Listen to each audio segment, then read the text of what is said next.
오늘 철학적 다윈주의에 대한 내용들을 함께 살펴보겠습니다. 그래서 우리 그 전체 순서를 보시면요, 마지막 날 12월 첫 주에 저희 모든 과정이 마무리가 되죠. 그래서 그 과정 일정표를 확인하시고요. 그리고 또 이렇게 또 함께 이제 공부하는데 너무 감사하고 이제 마지막까지 우리가 달려가시게요. 사실은 할수록 조금씩 전체 개념과 익숙해지지 않으세요? 네, 저는 여러분이 익숙해진다라고 믿고 있고요. 그리고 굉장히 여러분이 그래 보입니다. 네, 오늘도 너무나 말씀 잘하셔가지고 너무 감사했습니다.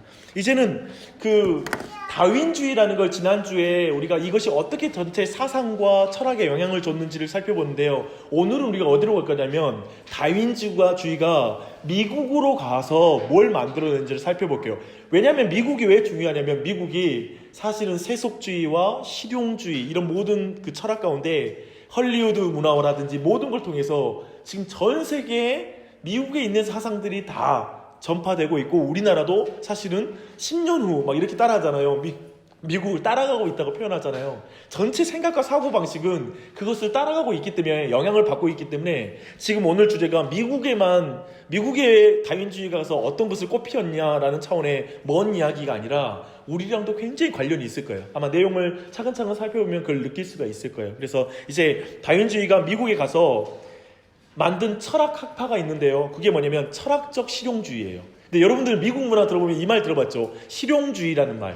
그러니까 이건 미국에만 있었던, 미국에서 만들어진 철학이에요. 모든 철학들은 사실은 유럽에서 가지고 왔거든요, 미국이. 근데 이 철학적 실용주의는 미국에서 꽃피웠던 그런 철학이기도 합니다. 근데 이 학파의 핵심 가정을 한번 같이 읽어볼게요. 시작. 만일 생명이 진화한 것이라면 인간의 정신도 진화했을 것이고, 그렇다면 모든 인문과 심리학, 교육학, 법학, 신학이 거기에 기초해서 다시 세워져야 한다는 것이다. 그쵸? 이 지점, 지난주에 사실 이걸 좀 우리가 같이 공부했는데요. 오늘 이 지점이 미국에서 어떻게 꽃피웠는지 볼게요. 근데 실용주의의 아버지들이 있어요. 근데 오늘 우리가 실용주의의 아버지들이 예를 들면 심리학, 법학, 신학, 그리고 종교, 방금 전에 봤던 교육학, 이 영역에서 어떻게 그것이 꼽히는데, 거기에 주도적인 인물이 뭐냐면 존 듀이가 어디에서 두각을 나타내죠? 교육학. 그렇죠. 교육학에서 미국 교육학의 아버지라 불리나요? 존 듀이는 굉장히 영향력을 끼친 사람이에요. 그리고 윌리엄 제임스, 찰스 샌더스 펄스, 그 다음에 올리버 웬델 홈즈라는 2세라는 사람이 이 중요한 영역에서 주도적으로 사상을 발전시켰기 때문에 이 네 사람이 어떻게 이 영역, 방금 말했던 심리학, 신학, 그리고 교육학, 그리고 법학에서 어떻게 말을 했는지를 하나하나 살펴볼게요.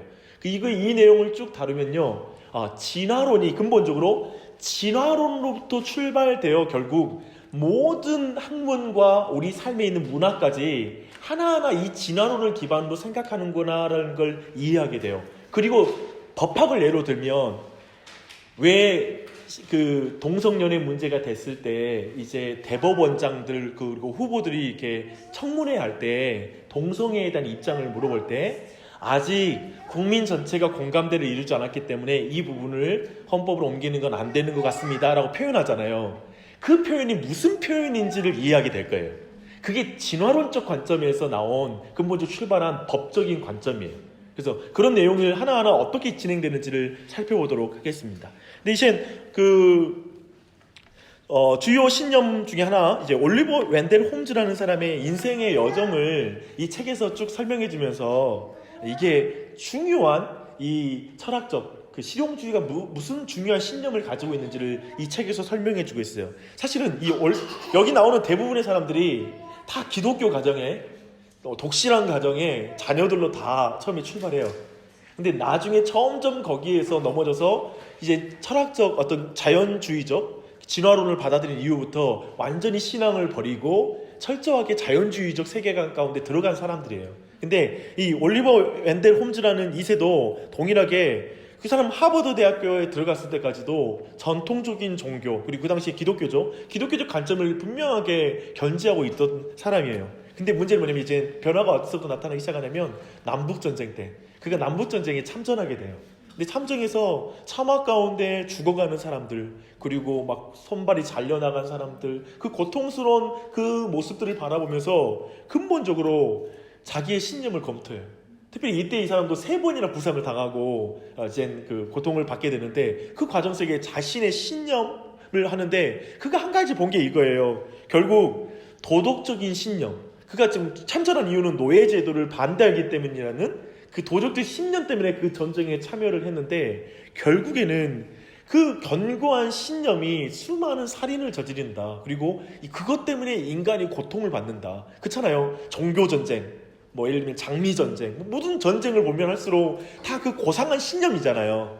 그 신념 가운데 전쟁을 일으키고 그 가운데 수없이 많은 사람이 죽어나가잖아요. 십자군 전쟁도 그렇잖아요. 그건 되게 신앙으로 포장된 그런 신념 가운데 전쟁터에 나가서 수많은 사람을 죽이는 거잖아요. 그래서 그는 그걸 보면서 신념이 갈등과 폭력을 낳는다라는 걸 관찰해요. 그리고 그것을 본 다음에 그가 이제 나중에 3번째 부상을 당했을 때 그가 읽은 책이 있어요. 사회적 다윈주의에 관련돼서 써진 허버트 스펜서라는 사람의 책을 읽고 이 사람이 완전히 자연주의로 회심해요. 그러니까 이제 정통 기독교 신앙에서 완전히 자연주의로 넘어가게 돼요. 그 무슨 말이냐면, 이 허버트 스펜서가 말한 거 뭐냐면, 결국 문명을 이룬 위대한 원리는 생존 전쟁에서 살아남은 자연 선택의 결과이다 라는 거예요. 그러니까 지난주에 우리가 봤잖아요. 심지어는 예를 들면 지난주에 강간이라는 걸 설명할 때에도 그 강간이라는 행위 자체도 진화론적으로 봤을 때는 어떠한 그 종족을 번식시키기 위한 어떤 긍정적인 면이 있기 때문에 아직까지 살아남아 있는 행위다, 인간의 행동 양식이다 라는 식으로 진화론은 이런 식으로 설명하는 거예요. 즉 그 당시에 지금 이 문명 자체도 결국 사회 가운데 사회적 다윈주의겠죠. 이 사회에 있는 모든 원리도 이런 적자 생존, 자연 선택 가운데 꼭 필요하니까, 생존을 위해서 필요하니까 지금 이런 사회의 구조도 이렇게 만들어졌다라고 말하는 것을 바로 이 허버트 스펜서가 말하는 사회적 다윈주의예요. 근데 이걸 읽은 거예요. 그리고 이걸로 이 사람이 완전히 회심하는 거예요. 자연주의로. 그래서 그런 것을 배우게 되는데요. 그런 의미에서 근본적으로 이 실용주의를 떠받치는 원리가 있겠죠. 그렇죠? 이 실용주의를 여러분 기억하세요? 이 실용주의라는 말 너무 자주 들었는데요. 실용주의 쉽게 말하면 쓰임새가 있어야 된다는 것이 최고 가치잖아요. 근데 이건 근본적으로 우리에게는 믿음의 원리, 하나님으로부터 출발한 신앙적 원리, 이것은 실제로 그러하든 그러하지 못하든 우리가 순종해야 된다라는 이런 입장과는 너무나 다른 거예요. 그렇죠? 근데 근본적으로 이 실용주의는 근본적으로 진화론적 관점에서 오는 거예요. 근데 이 실용주의를 떠받치는 원리가 있는데요. 예를 들면 심지어 정신까지 자연의 일부라고 봐요. 정신까지 자연의 일부다. 아까 말했죠. 자연이, 우리의 육체와 물질이 진화의 결과라면 우리의 정신도 진화의 결과가 돼야 된다라고 한다면 바로 우리의 정신은 진화의 일부죠. 자연의 일부죠. 그래서 물질을 정신을 물질을 초월하는 것으로 보는 것을 거부해요. 그리고 물질에 의해서 정신도 만들어졌다고 보는 거예요. 그리고 정신은 진화의 역사에서 늦게 출현한 부산물이라고 봐요. 생각해봐요. 인간의 어떤 뇌가 물질적으로 계속 정교하게 되면서 정신이 그 안에 그 오작동으로 생긴 게 정신이라고 지난번에 진화론자들의 주장을 봤잖아요. 그렇죠? 매우 정교하고 아주 고도화되면서 그 안에서 쉽게 말하면 합선이 일어나고 뭔가 문제가 생겨서 정신이 발생했다고 보는 거예요. 근데 그런 의미에서 볼 때 다윈 자체가 하는 것은 뭐냐면 정신을 자연으로 귀속시키는 거예요. 그래서 이걸 naturalize라고 말해요.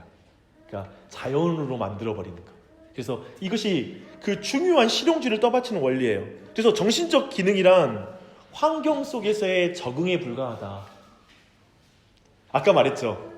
아까 진화에 대해서 그 박사님 말할 때, 우리 박사님 말할 때 그런 표현 썼잖아요. 결국 그 환경과 배경 속에 적응해서 인간이 만들어졌다고. 근데 그 모든 적응이라고 표현하는 거, 그것을 말하는 거예요. 그래서 정신적 기능도 환경에 대한 적응에 지나지 않아요. 그래서 생각이란 아까 말한 대로 우연한 돌연변이가 뇌에서 일어나는 거예요. 신념과 개념과 확신도 마찬가지예요. 이 모든 것도 다 돌연변이에요. 뇌 속에서 일어나는 이상작용이에요. 그래서 아까 말했던 존 듀이라고 말하는 그 교육학자가 이렇게 말을 해요. 생각이란 일을 해내기 위한 도구에 불과하다. 그렇다면 일을 해내는데 그 생각과 신념이 필요 없으면 어떻게 하면 되겠어요? 바꾸면 되죠. 이제 그 시대와 문화에 맞춰서 그 시대에 맞은 문화로 바꾸면 돼요. 그래서 마치 이거예요. 정식식 우리가 지금 아이들이 포크를 사용하다가 이 아이가 자라면 젓가락을 사용하면 돼요. 또 포크를 써야 될 음식이 아니라 젓가락을 써야 될 음식이 아니라 숟가락을 사용해야 될 국을 먹게 되면 이제 그때는 국에 알맞게 숟가락을 사용하면 되는 거예요. 마치 정신을 그렇게 보는 거예요. 신념, 철학, 그런 모든 것 또한도 그냥 실용적으로 통하는 것, 실용적으로 맞는 것이 그게 답이다라고 말하는 거예요. 그게 바로 실용주의예요. 근본적인 실용주의적인 개념이에요. 그래서 실용주의적이지 않으면 바꿔라 이거예요. 근데 이런 의미에서 이제 첫 번째 차근차근 볼게요. 심리학부터 살펴볼게요. 이 실용주의라는 것이 심리학에 어떤 영향을 줬는가. 근데 다윈주의가 꼽히기 전에 근본적으로 인간의 심리는 과거에는 어떤 식으로 심리를 관찰했어요? 우리 마음을 어떻게 관찰해요? 깊이 내적인 성찰을 통해서 우리의 내면을 봤죠. 그래서 내면을 보는 거죠.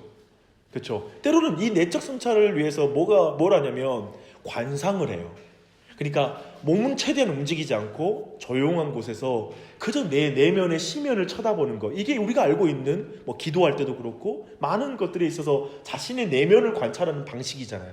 근데 이제 다윈주의로 넘어가면 어떻게 될 것 같아요? 물질로부터 정신이 나왔다라고 말하면 이제 내면 성찰이란 건 없어지는 거죠. 뭐냐면 외적인 행동으로 인간의 정신을 이해하려고 하는 방향으로 바뀌어요. 당연히 그렇겠죠. 외적인 행위로 물질을 통해서 정신을 이해하려고 하는 태도로 가는 거죠. 그렇죠? 그런 의미에서 볼 때 근본적으로 행동주의로 가요. 그래서 우리가 알고 있는 철학에 보면 행동주의라는 표현이 있는데요. 행동을 통하여 정신을 이해하는 방향으로 가는 거예요. 예전은 내면을 살펴서 정신을 이해했는데 행동을 이해했는데 그런 차원이 아닌 거예요. 행동을 통해 정신을 이해해요. 방향이 바뀐 거예요. 중심이 바뀐 거예요. 그래서 당연히 이 행동이 중요해지기 시작하면 뭐가 되겠어요? 당연히 실용주의로 가는 거예요. 그래서 쉽게 말하면 이런 거잖아요. 우리 말로 말하면 야 그게 밥 먹이 주냐? 어때요 이 표현? 우리 이런 표현 많이 들어봤잖아요. 야 그래서 그게 밥 먹여줘? 그 뭐 고상한 말하고 인문학 말하고 막 그럴 때 그 돈 벌게 해주냐고 막지 이런 식으로 말하는 쪽으로 가잖아요. 그러니까 아마 그런 것들이 아마도 우리는 행동주의와 이런 실용주의의 어떤 표현 중에 하나라고 볼 수 있을 것입니다. 근데 예를 들면 이런 것들을 즉 이 행동주의, 그러니까 행동을 통하여 정신을 이해하려고 하는 이 관점이 실험실에서 있었어요. 근데 어떤 실험이 있었냐면 병아리를 두는 거예요. 이 어떤 장치 안에다가. 그리고 어떤 지뢰 때 있잖아요. 지뢰를 통해서만 그 눌러야지만이 음식을 먹을 수 있는 그런 장치를 해놓은 거야. 그래서 병아리를 거기다 뒀어. 그러니까 얼마 후에 금방 올라가지 않아서 얘가 먹기 위해서 그 행동을 동일하게 반복하는 거예요. 그러니까 어떤 정신이 그 안에 새겨진 거잖아요. 그러니까 즉 말하면 어떠한 행동에 의해서 그 몸 안에 정신이 새겨진다라는 걸 실험실에서 이렇게 규명했다라고 말하는 거죠. 이런 방식으로. 그래서 행동에 의해서 정신이 만들어진다라는 것을 이렇게 또 과학자들은 또 그걸 증명하기 위해서 이런 실험을 했습니다. 그래서 그런 의미에서 보면은 봐봐요.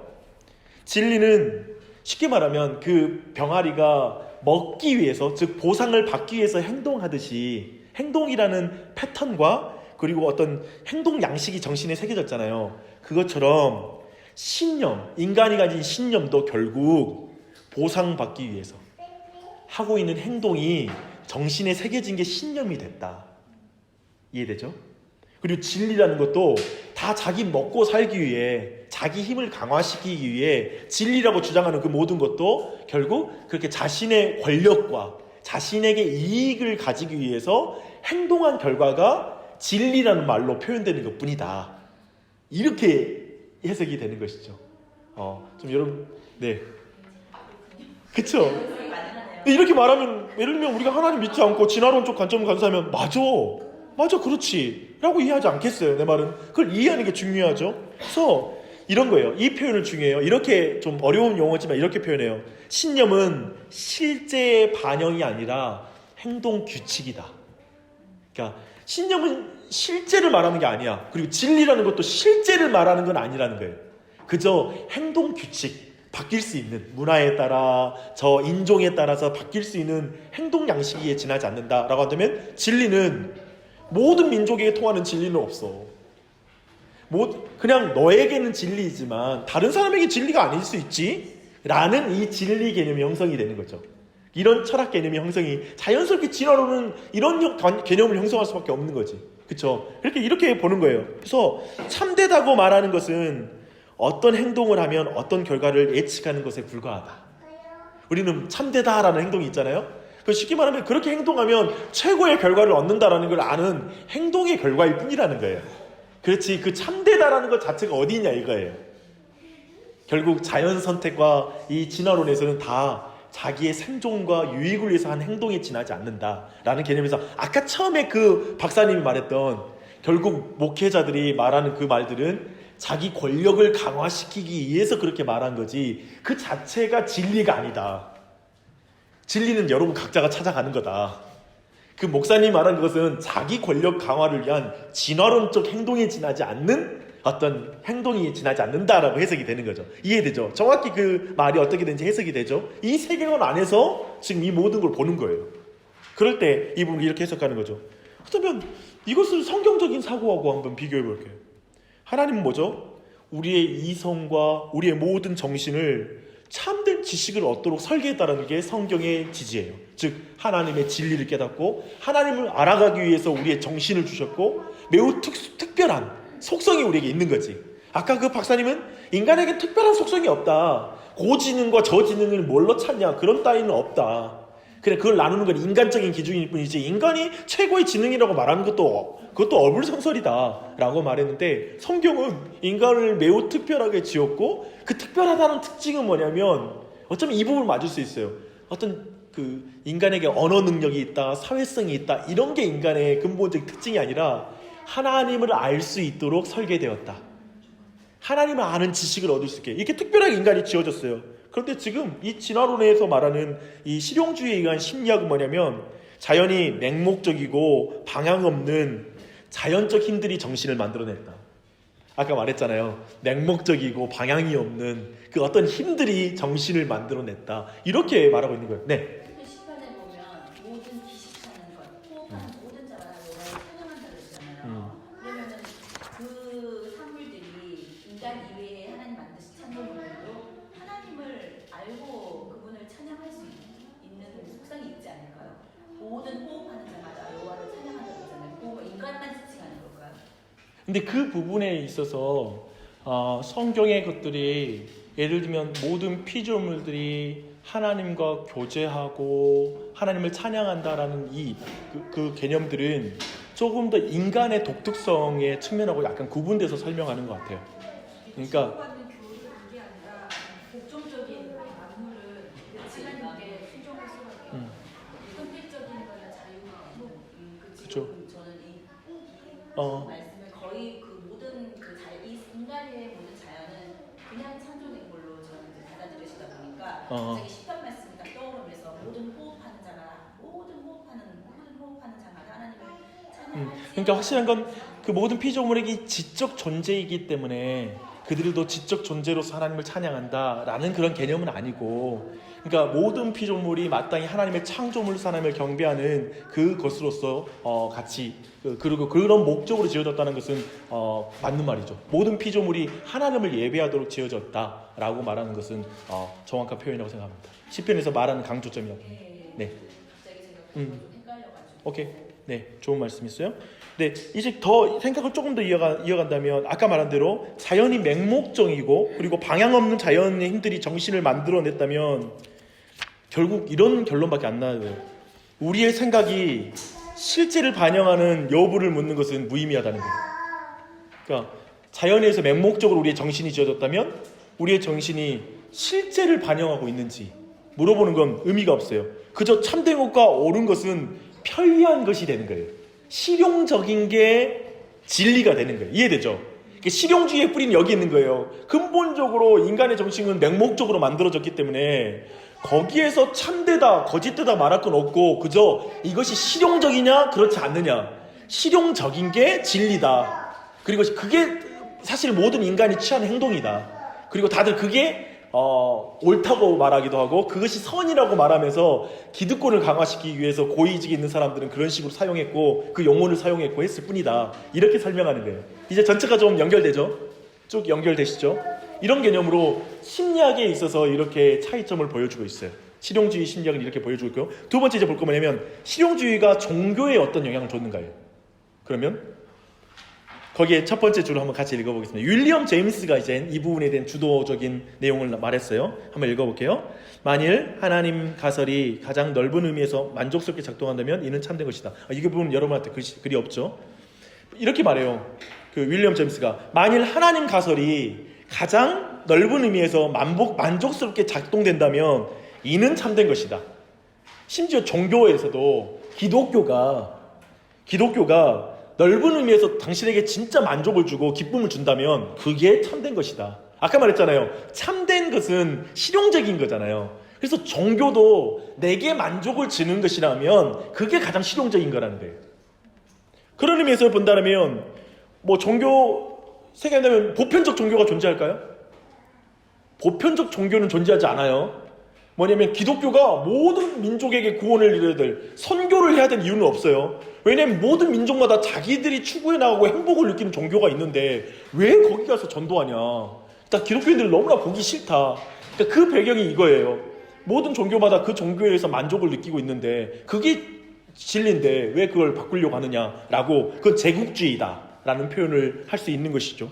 그래서 제임스는 그렇게 개인주의 행복관, 그러니까 개인에게 옳은 게 개인에게 총체적인 만족을 주는 종교가 그 사람에겐 최고의 종교다라는 입장은 굉장히 개인주의를 기반해요. 그래서 여러분이 알다시피 미국 문화를 뭐라고 하냐면 개인주의 문화라고 말을 해요. 근본적인 이 개인주의 문화는 그 근본에 따라 쫓아가면 진화론적인 세계관 속에서 그 개인이 가장 행복함을 추구해 나가는 것, 공동체보다는 개인의 행복을 추구해 나가는 경향성이 강해진 문화로 미국 문화가 이 실용주의 안에 있다는 게 그 의미인 거예요. 그 의미 안에 연결이 돼 있어요. 그래서 종교가 예를 들면 영감과 위로를 준다면 무엇을 정하든 간에 그것이 당신의 진리이다. 이렇게 표현을 해요. 그게 당신에게 영감을 준다면 그게 무엇이든 상관없어. 그게 진리야. 라는 입장을 주는 것이죠. 근데 이 부분을 버틀란드 러셀이라는 사람이 되게 비판을 해요. 뭐라고 말하냐면 어떤 신념은 유용하면서도 거짓될 수 있다라고 말하는 거예요. 이 입장은 우리랑 동일하죠. 어떤 신념은 되게 유용하잖아요. 근데 거짓될 수 있잖아요. 사람을 죽이는 신념이 있어. 나를 괴롭히는 사람 무조건 죽여버리겠어. 그 신념이 그 사람에게는 보기 싫은 사람 없어지니까 좋을 수 있지만 그것이 거짓되잖아요. 옳다고 볼 수 없잖아요. 우리의 입장에서는. 그런 게 있잖아요. 그래서 종교를 논할 때에도 그것이 참된 종교인지 여부가 중요하지 우리의 기분을 어떻게 만드느냐가 중요한 게 아니다. 이렇게 이제 버트란드 러셀은 말하면서 이 입장을 비판해요. 참된 게 중요한 것이지 그게 우리 기분을 어떻게 해주는 게 중요하지 않다라고 이 실용주의 종교관을 비판하는 거죠. 또 한번 평가를 해보게요. 실용주의에도 일말의 진리가 있어요, 없어요? 있어요. 왜 없겠어요? 행복과 만족을 주는 거 있어야 되지 않겠습니까? 저는 기독교에 대해서 제가 믿는 바는 제가 성경을 통해서 발견한 거 뭐냐면 제가 예전에 처음 예수님 믿었을 때 그리고 사실 제 20대는 너무 신앙생활이 힘들었어요. 어두웠어요. 왜냐면 제가 생각할 때 굉장히 죄책감이 굉장히 많은 사람이었고요. 수치심이 굉장히 많았어요. 그래서 저는 기독교 신앙이 너무나 고통스럽더라고요. 근데 내가 그걸 치유받을 때가 언제였냐면 30세 넘어서 신대원에 들어가서 치료가 되기 시작했어요. 그때 뭐가 치료됐냐면 하나님이 그렇게 작은 분이 아니구나. 그러니까 내 인생, 내가 지우고 싶었던 인생의 순간과 실패, 좌절감 느꼈던 그 순간들이 하나님의 사랑이라는 그물 속에 다 걸리는 거구나. 그러니까 내 인생은 하나님께서 버릴 그런 모습은 다 지워졌으면 좋겠어. 그리고 하나님이 사랑하지 않을 거야 라고만 생각했거든요. 근데 하나님의 치유는 뭐였냐면 내 모든 인생 속에 같이 계셨더라고요. 내가 죄를 짓고 넘어진 순간에도 그 자리에 하나님이 계셨다라는 게 제 안에 치유가 되더라고요. 그래서 제 안에 이제 기독교 진리는 뭐냐면 슬프거나 힘들거나 때론 분노하거나 미움 속에 있거나 때로는 내가 생각하는 상상할 수 없는 순간에 들어가도 그 가운데 하나님이 계셔. 그리고 그것이 내 안에 만족감이 되는 그리고 기쁨이 되는 신앙이 제 안에 된 것 같아요. 근데 생각해보면 우리 모두가 하나님을 모르면 이때는 하나님 안 계신다고 생각하고요. 이때는 내 안에 하나님 없다고 생각하면서 불행해요. 즉 내가 가진 기독교 진리가 총체적이지 않아서 어느 순간의 시간은 하나님이 안 계시는 시간이 되고 어느 순간에는 하나님께서 나를 도와주지 않고 사랑하지 않는다는 느낌을 갖게 하는 거예요. 하나님을 모르면. 그것처럼 편협하고 축소된 신앙을 갖게 되는 거잖아요. 근데 이 안에도 보다시피 저는 우리에게 행복과 기쁨을 주는 정말 진리가 저는 기독교 진리라고 믿어요. 당연히 이것이 있어요.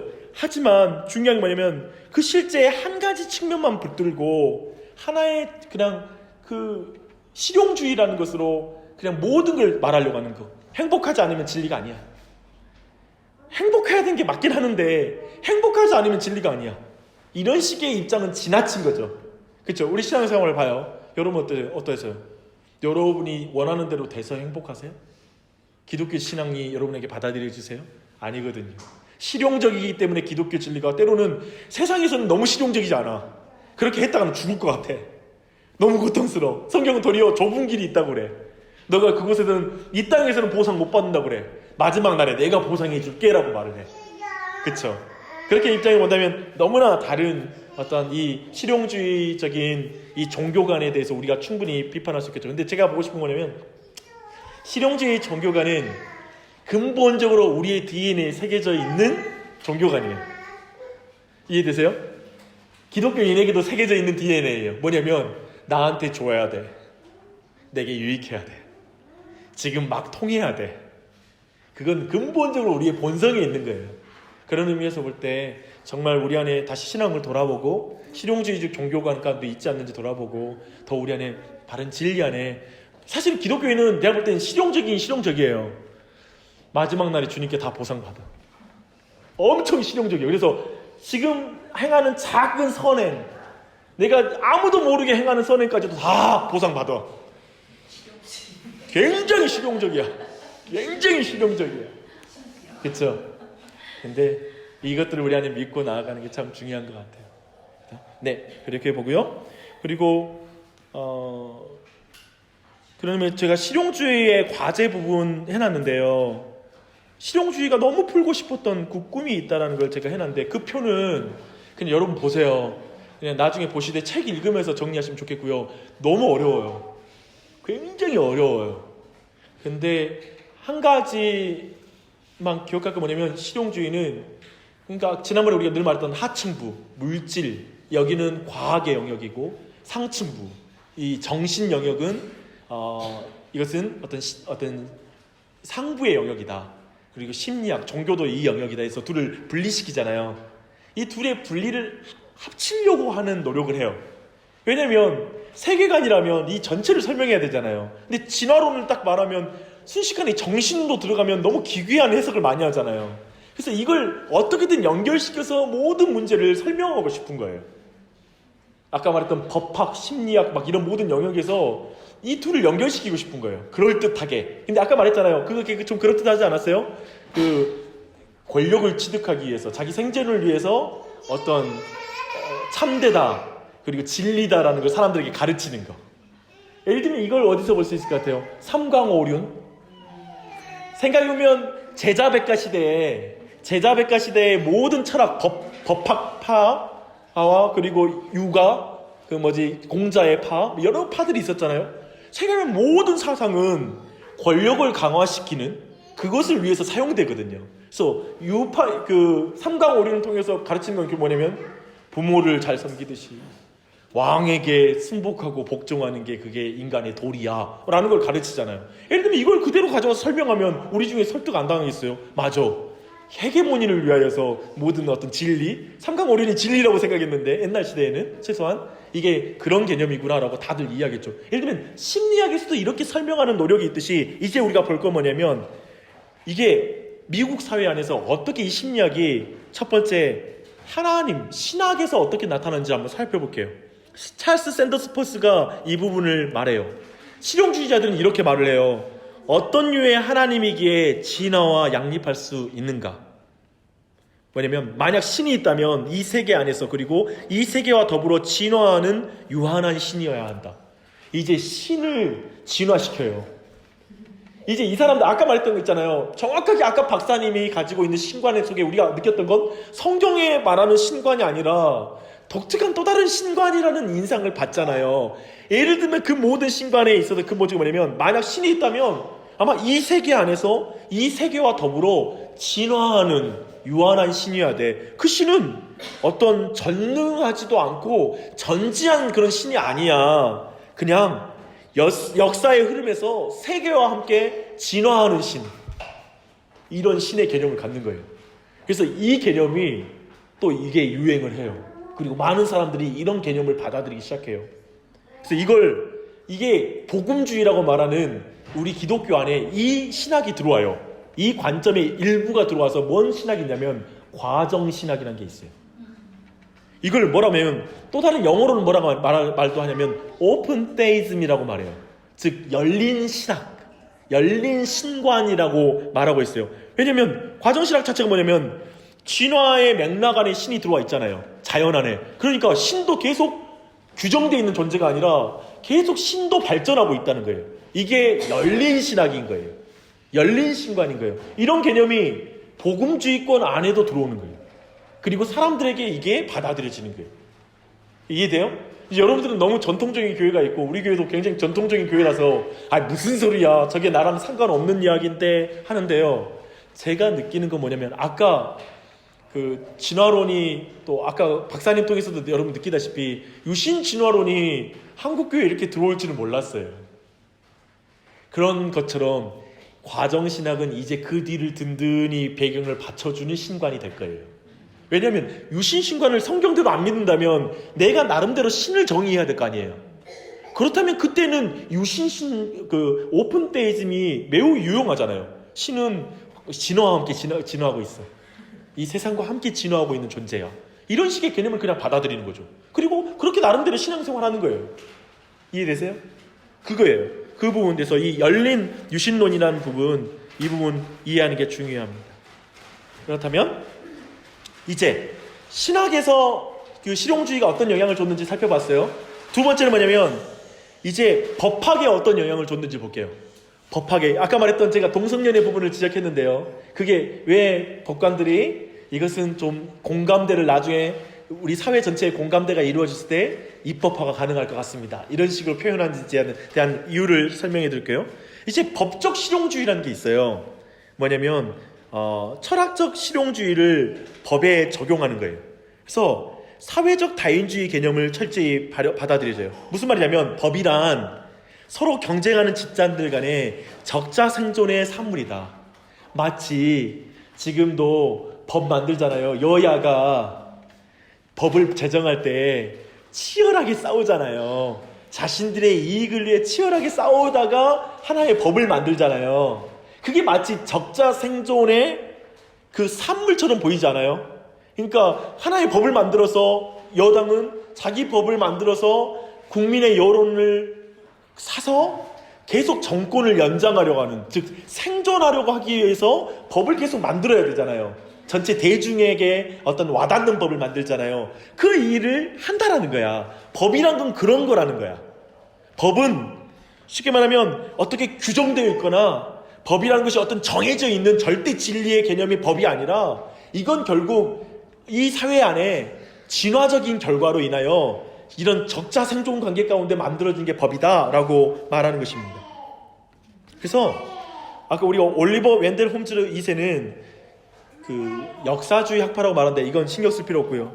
법의 근원이 진화 중에 있는 관습에 불과하다고 보는 거예요. 법은 관습이다 라고 보는 거예요. 그래서 근데 전통적인 신앙은 어땠을까요? 전통적인 서구의 법 개념은, 전통적인 법은 뭐냐면 법철학은, 서양의 법철학은 법의 기초를 불변하는 근원에 뒀어요. 예를 들면 처음에 우리 아리스토텔레스 전에 플라톤 같은 경우에도 이 세상을 어떻게 이해하냐면 보이는 모든 것은 보이지 않는 이데아의 어떤 이상의 어떤 그림자다라고 표현하잖아요. 그렇게 말했을 때는 이상이 있는 거잖아. 그래서 법을 이 이상적인 절대 진리의 기준에 맞춰서 법을 만드는 거지.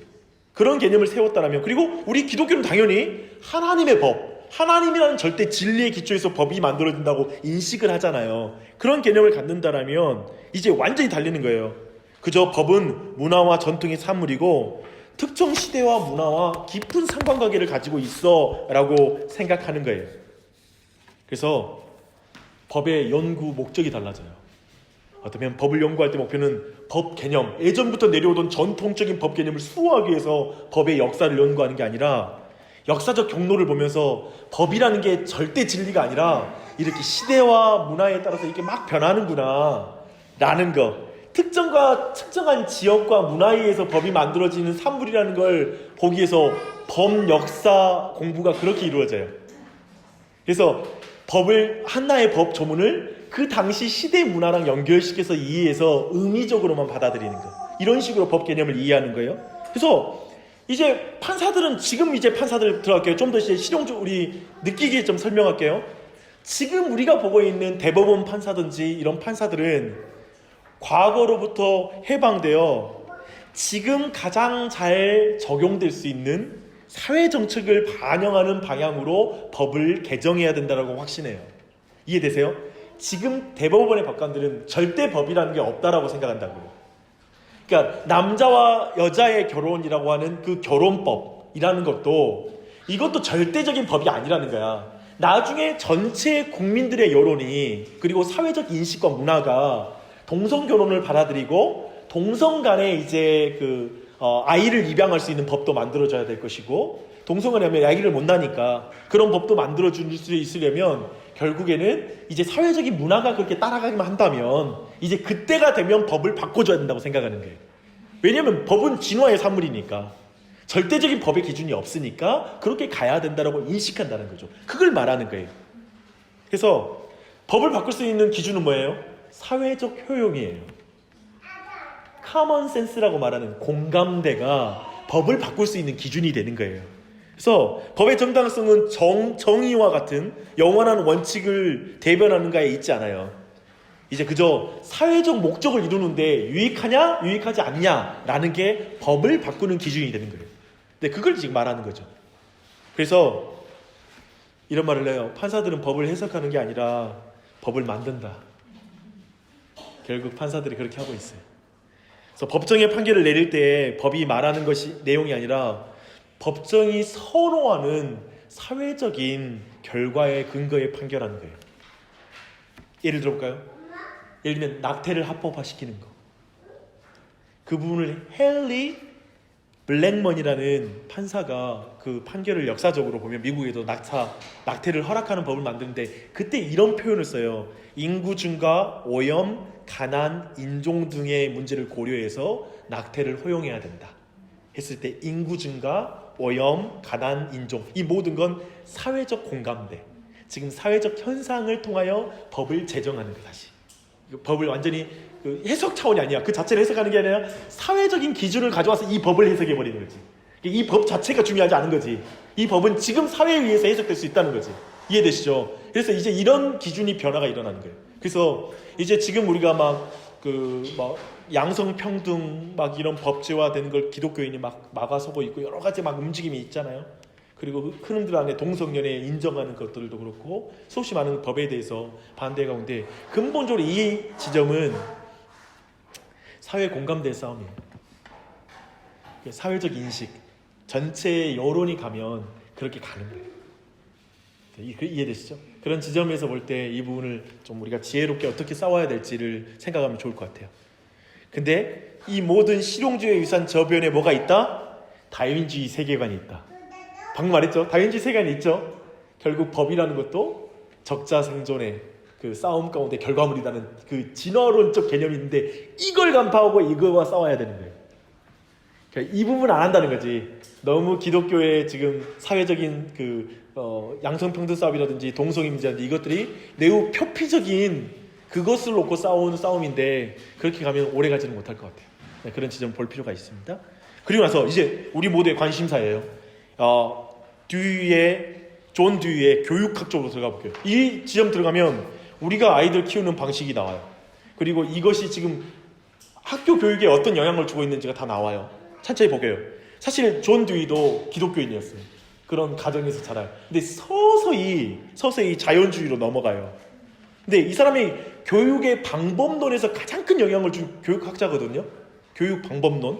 근데 듀이도 사실은 나중에 과정신학과 비슷한 입장을 취해요. 말했죠. 그냥 신이 자연 안에 있고 자연의 진화와 함께 진화하는 존재이다 라는 그 신관을 나중에 갖게 돼요. 그리고 나중에는 구원관이 어떻게 되는 줄 아세요? 존 듀이의 구원관은 이거예요. 사회적인 진보를 이루는 것이 곧 구원이다.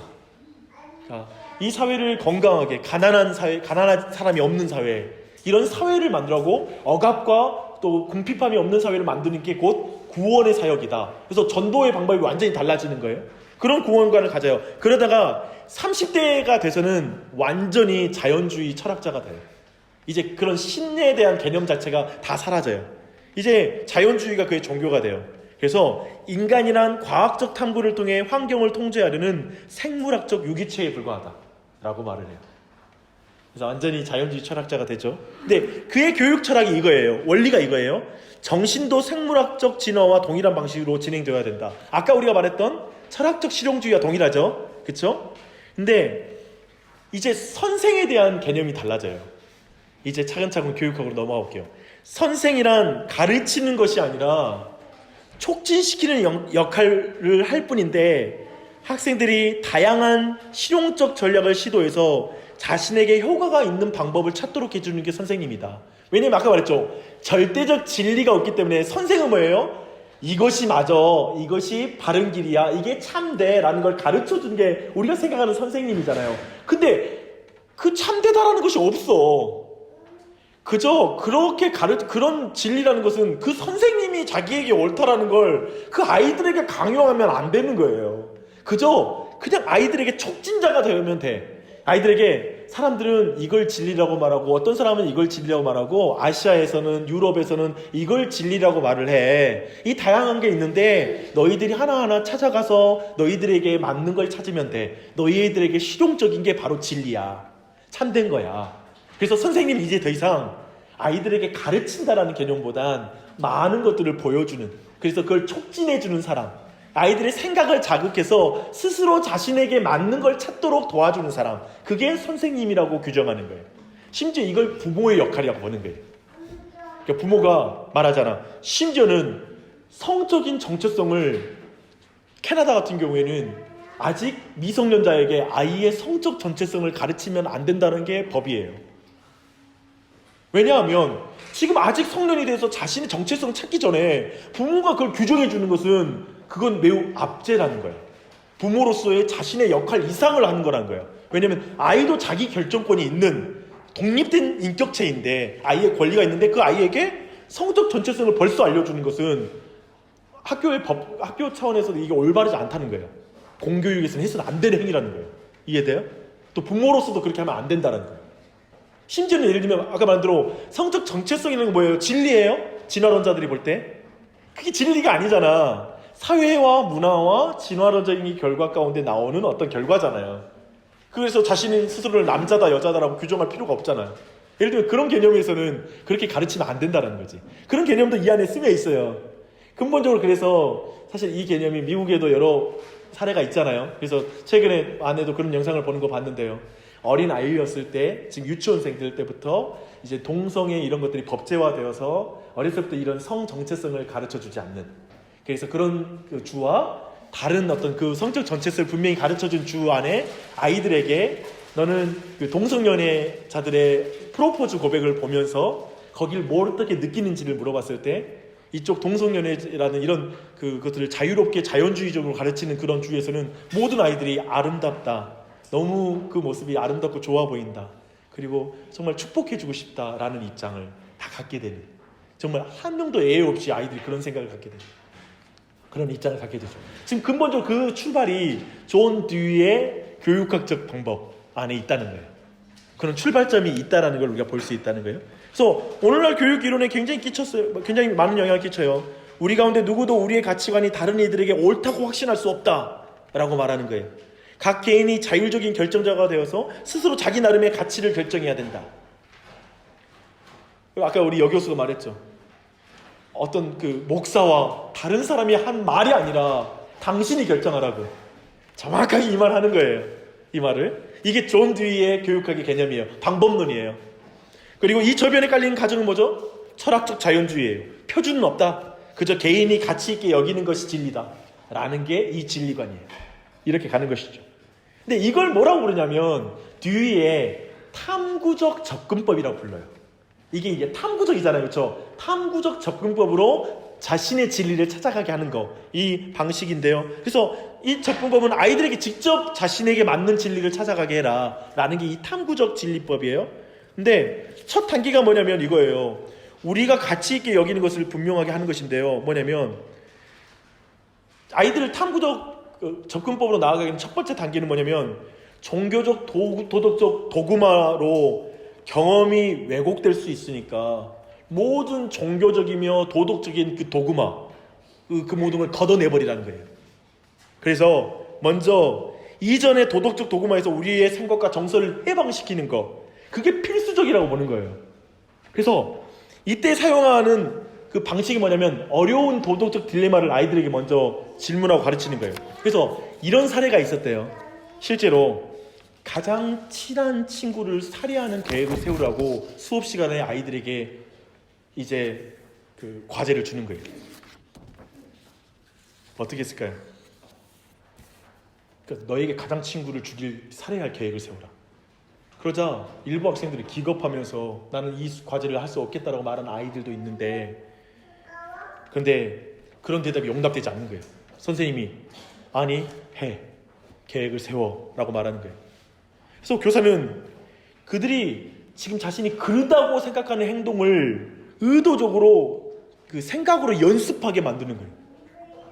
그래서 자신의 도덕적인 확신을 내버 던지도록 이끌어주는 역할을 하는 거예요. 이해돼요? 왜냐면 도덕적, 종교적 도구마니까. 그럼 누군가를 죽이면 안 된다. 가장 친구에게 그래서 안 돼. 속여서는 안 돼. 그런 모든 거에 대해서 우선 그 도구마 자체를 깨버리는 거야. 저기가 이러면 안 된다라는 생각 자체를 깨주는 거예요. 이런 활동의 목표가 뭐냐면 그저 외부로부터 흡수한 모든 도덕적인 가르침에서 벗어나서 그저 나름의 진정한 개인적 가치관을 가져야 된다. 그게 바로 너를 자유롭게 해준다. 외부로부터 주어진 모든 그런 개념들 따위는 다 집어던져라. 그냥 너 자신의 가치관부터 먼저 형성하지 않는 이상 그런 건 의미가 없다. 이것이 출발인 거예요. 지금 이 탐구적 접근법의 출발이 여기에요. 모든 것들을 집어던지는. 그러니까 그렇게 처음 출발하는 거죠. 좀 이해되시죠? 느끼지는 못하더라도 이해는 되는 상황. 그러다 보니까 어떤 일이 벌어지자면 탐구적 접근법으로 교사들이 무력해지기 시작하는 거예요. 학교 선생님들이. 특별히 도덕 수업 시간을 상상해 보게요. 가정과 교회에서 배운 도덕적 표준에서 아이들이 해방되면 남는 게 뭐냐면 그저 그들이 주관적으로 선호하는 것밖에 안 남더라는 거예요. 그래서 아니면 그보다도 못한 또래들의 집단의 압력만 남는 거야. 그래서 이렇게 하자 막 이렇게 친구들이 이끄는 대로 따라갈 수밖에 없는. 왜냐면 부모 말도 없어지잖아요. 교회에서 가르친 말도 다 해체시켰잖아요. 어떤 기준도 없잖아. 그러니까 친구들끼리 그냥 우리 갈 대로 가자. 우리가 느끼는 대로 압력받아서 가는 거지. 그거밖에 안 남는 거예요. 예를 들어서 이걸 말해요.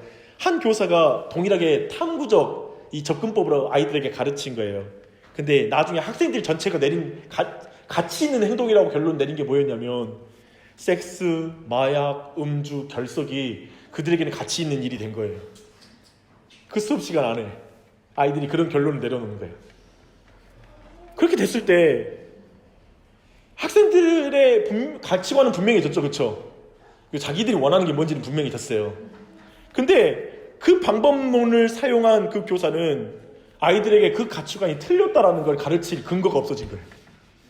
자기 꾀에 자기가 넘어갔지. 근본적으로 이 접근법을 사용하는 이상, 탐구적 접근법을 사용하는 이상 선생님이 어떤 생각할 때 그건 틀렸다고 말하는 도덕적 기준이 없는 거잖아요. 아이들이 느끼는 게 맞는 거니까. 결국 거기에 그 딜레마에 빠지는 거예요. 그래서 수업 시간에 굉장히 무력해지는 거예요. 아이들 존중하라 해서 존중했어 다. 아이들 스스로 찾아가도록 하는 방식으로 사용했어. 근데 분명히 틀렸으나 틀렸다고 말할 수는 없어. 이 딜레마에 빠지는 거예요. 너무 무력해지는 거예요.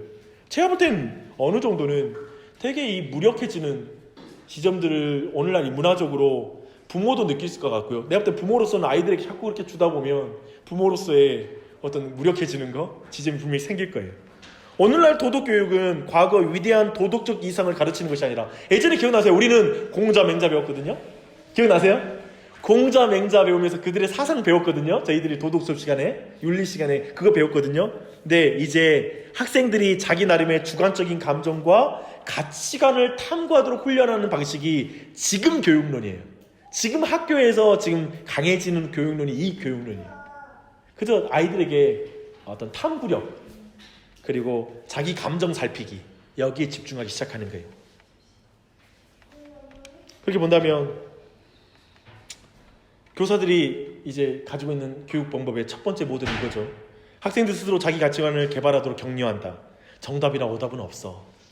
이거 많이 쓰죠 이제. 정답이나 오답은 없어. 너가 생각하는 게 말해봐 라고 말하잖아요. 두 번째 모델은 문학과 역사에 나오는 감동적인 예화를 동원하여 아이들에게 용기, 정의, 정직과 같은 구체적인 미덕을 키워주는 방식으로 아이들을 키우는 것. 이 두 번째 모델이 있어요. 여러분은 어떤 모델이 더 마음에 드세요? 선생님들에게 물어봤거든요. 미국에서. 근데 선생님들은 A, 부모에게 물어봤거든요. 부모는 B 라고 나눠졌어요. 근데 사실은 미국의 교육학자 그리고 선생님들 또한도 사실은 존 듀이의 교육 철학에 굉장히 심취한 나머지 경험상으로는 실효성이 전혀 떨어지는 방식을 계속 취하고 있는 거예요. 이해되죠? 그러니까 부모로서는 경험적으로 우리가 살아갈 땐 B지. 어느 정도 아이가 형성될 때 그 기준을 갖는 게 필요하죠. 우리가 이렇다 해서 아이들의 개인의 어떤 적성과 그런 것을 존중하지 않는단 말이 아니에요. 그렇잖아요. 그게 아니잖아요. 근데 분명히 실효성이 떨어지지만 존 듀이의 이 철학은 그렇게 강력하게 미국의 교사들을 잡고 있을 뿐만 아니라 사실 제가 볼 때는 한국도 일이 넘어가는 거예요. 그러니까 미국보다 늦어요. 미국보다 많이 늦어요. 근데 지금 학교는 이 생각으로 선생님들의 모든 개념들이 이쪽으로 넘어갔어요. 그래서 아이들은 정확하게 이 개념을 배우고 있어요. 그리고 이게 점점 강화될 거예요. 그런 지점을 우리가 이해할 수 있겠죠. 그럼 부모로서는 집에서 어떻게 가르쳐야 될지를 한번 생각해 볼 필요가 있죠. 그렇죠? 그런 부분이 정확히 필요할 거예요. 성경을 통해서 아이들에게 정의와 용기와 그리고 믿음이 뭔지를 가르쳐주고 아이들에게 차분히 가르쳐 나가는 작업을 멈춰서는 안 될 거라고 생각합니다. 그리고 나서 이제 존 듀이의 이 교육 철학을 쭉 봤습니다. 근데 거의 다 마무리됐는데요. 이와 뭐 비슷한 게 2-5의 현대에 가장 유행하는 교육법으로 구성주의 교육 방법이 있는데요. 빨리 갈게요. 원리는 뭐냐면 지식이 사회적 구성물이라면 교육의 목표는 학생들에게 나름의 지식을 구성하는 법을 가르쳐줘야 된다. 아이들이 그래서 학생들에게 옳은지 그른지 이야기해주면 안 된다. 성적 정체성도 말해주면 안 된다. 나름대로 이해한 것을 분명히 하고 그걸 표현하도록 격려하는 역할만 해야 된다. 좀 비슷하죠, 그렇죠? 아까 봤던 거. 예를 들면 30명의 학생이 30개의 답을 낸다 하더라도 그걸 그렇듯한 대답으로 다 인정해줘야 된다 라고 가르치는 것이죠. 그런 의미에서 이건 우리 안에 강해요. 한번 교회 속으로 생각해봐요. 제가 보는 성경 공부 중에 이런 성경 공부가 있어요. 성경을 보고 나서 모든 해석을 존중해주는 그런 성경 공부 모임이 있어요. 그래서 성경 공부하는데 기괴한 해석을 다 하는 거야. 먼지를 털었는데 이 먼지를 볼 때 이게 느껴집니다. 그 본문의 전체 명확 이 관점, 그러니까 그 성경공부의 목적은 뭐냐면 다양한 관점으로 보는 게 모든 게 존중받는 거예요. 예를 들면 이런 방식이 실제로 지금 평신도 성경공부 모임이라고 말하는데 이런 관점이 도입돼요. 근데 내 말은 성경이 여러 가지 관점과 그리고 풍성한 의미가 있다는 걸 저는 부인하는 게 아니에요. 어느 목사가 말하는 것만 절대 해석이라는 거 말하는 거 아니에요. 근데 성경은 하나의 해석을 가지고 있거든요. 그 성경의 본문이 분명히 저라는. 근데 적용이 만 가지로 이루어질 수 있지. 각자 형편에 따라. 근데 해석 자체가 만 가지로 이루어진다면 성경은 객관적 진리가 아니죠. 이해되죠? 그런 의미에서는 성경을 그런 방식으로 공부하는 건 굉장히 위험한 거예요. 근데 실제로 이런 존 듀이의 교육학이 성경 공부 안에 도입돼요. 이해되죠? 그리고 교회 안에 그 소그룹 모임 시간에 나눠져요. 뭐냐면 소그룹 시간에도 오늘 본문의 말씀이 뭘 말했는지 그 핵심 메시지가 각자의 상황에서 어떻게 적용되는지가 나눠지는 게 우리 마을 모임인데, 예를 들면 나는 해석이 이것과 동의하지 않고 이런 해석이 더 많은 것 같아요. 저는 이게 해석이 저는요 아까 말했던 나사로 볼 때 저는 이게 그냥 역사적 사실이라고 생각지는 않고요. 그냥 저는 이 사실을 그냥 이렇게 그냥 해방으로 느껴져요. 그런 나눔을 하는 거죠. 그러니까 굉장히 예를 들면 그렇게 볼 수 있는 여지가 있어요. 그런 의미로 우리 안에 좀 적용할 수 있을 것 같아요. 근데 이 결과적으로 구성주의를 받아들이면 결국 모든 진리 주장은 사회적 구성물에 지나지 않아요. 그러니까 사회적 타협의 결과예요. 진리란 이런 것이게 되겠죠. 근데 놀랍게도 대다수의 교육 이론이 실제 학생들을 가르치는 경험에서 나오는 것이 아니라 오히려 어떤 철학이 적용된 결과이다. 구성주의 역시 예외가 아니다. 근데 많은 기독교인들도 이 구성주의적인 개념을 따라가고 있다 라는 것을 살펴볼 필요가 있습니다. 네, 너무 많이 달렸습니다. 남은 분량이 많이 있긴 한데 좀 마무리를 좀 3으로 바로 갈게요. 3으로 갈게요. 근데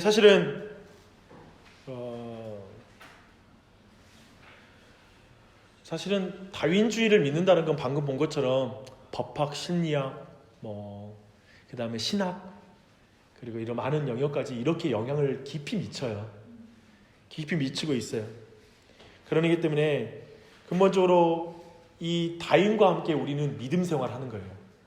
그러니까 다윈주의를 따르는 건 다윈과 함께 믿음을 함께 걸어가는 거라고 실제로 로틴이라는 사람이 그 표현을 해요. 근데 이 로틴이라는 사람이 삶에서 또 인정하는 게 있어요. 이제 기독교에 대한 관점인데요. 대문자 T를 사용하는 절대 진리라는 개념은 기독교적 세계관의 맥락 안에서만 정합성을 지닌다. 로틴은 만약 하나님의 말씀, 로고스에 의해 이 세상이 창조되었다면 우리의 하나의 객관적인 메시지가 있을 수 있다라고 이 진화론자가 말을 해요. 사실 우리가 이걸 믿거든요. 하나님의 로고스이신 하나님께서 말씀으로 온 세상을 지었고, 그렇기 때문에 우리는 이 온 세상에 절대적 진리가 있다라고 우리는 주장하잖아요. 그렇잖아요? 우리는 그렇게 믿어요. 우리는 그 증거가 뭐라고 배웠죠? DNA 안에서도 발견된다. 뭐냐면 DNA라는 그 작은 어떤 세포 안에도 복잡한 생물학적 정보들이 가득 담겨있는 하나의 책이라는 거예요. 우리 몸 안에도. 그래서 근본적으로 그 모든 것들의 힘들의 미세한 조율 현상은 절대적인 지적인 설계자가 있다는 걸 말해준다 라고 우리는 보이는 모든 창조물에 절대적인 말씀으로 말미암아 정보를 가진 그런 DNA까지 만드셨다고 우리는 믿어요. 그리고 사이언티픽 아메리카에 실린 한 기사에서 이렇게 말을 해요. 사람들은 물리적 세계가 물질과 에너지로 구성되었다고 말한다. 그러나 우리가 공학, 생물학, 물리학에서 배운 것이 있다면 정보 역시 그만큼이나 필수 요소라는 사실이다. 즉 피조물을 볼 때, 자연의 물질을 볼 때 그냥 단순히 물질과 에너지만 보면 안 되고 정보가 그 안에 있다는 걸 인정해야 된다고 현대 생물학자들이 주장한다는 거예요. 그렇다면 사실 물리학자 중에서는 물리적 세계는 정보로 구성되어 있으며 에너지와 물질은 부수적 요소로 보는 이들까지 있다는 거예요. 이해되죠? 그렇다면 그 정보는 어디서 오는 거냐? 바로 지성이 있는 행위자에 의해서 창조된 거 아니냐? 창출된 거 아니냐라고 말할 수 있겠지요. 그래서 로틴은 이렇게 말을 해요. 이 세상을 신의 창조로 보는, 곧 무엇인가를 염두에 두고 자신의 계획을 친히 모종의 언어로 말한 존재의 작품이라고 보는 생각의 자녀물이다. 창조는 그것이다. 달리 말해 객관적 진리라는 것은 우리에게 말씀하시는 어떤 창조자가 있을 때야만 비로소 가능하다. 지금까지 말했잖아요. 진화론은 객관적 진리가 있어요, 없어요? 없죠. 근데 이 객관적 진리라고 말하는 건 오직 창조주가 있다라고 말할 때, 창조주에 의해서 모든 피조물이 만들어졌다고 믿을 때, 그때만이 객관적 트루스를, 절대적 진리를 말할 수 있다는 거예요. 그래서 이것만이 우리를 물질과 정신, 이 모든 걸 통합해내는 유일한 진리가 바로 기독교의 진리 안에 있다는 것이죠. 창조의 진리 안에 있다는 것이죠. 이것이 우리 안에 있는 확고한 내용이 되길 바랍니다. 이 창조 개념을 분명히 붙잡으셔야 됩니다. 세상의 기원이 이렇다는 것 안에서 우리는 절대적 통합된 진리를 만날 수 있습니다.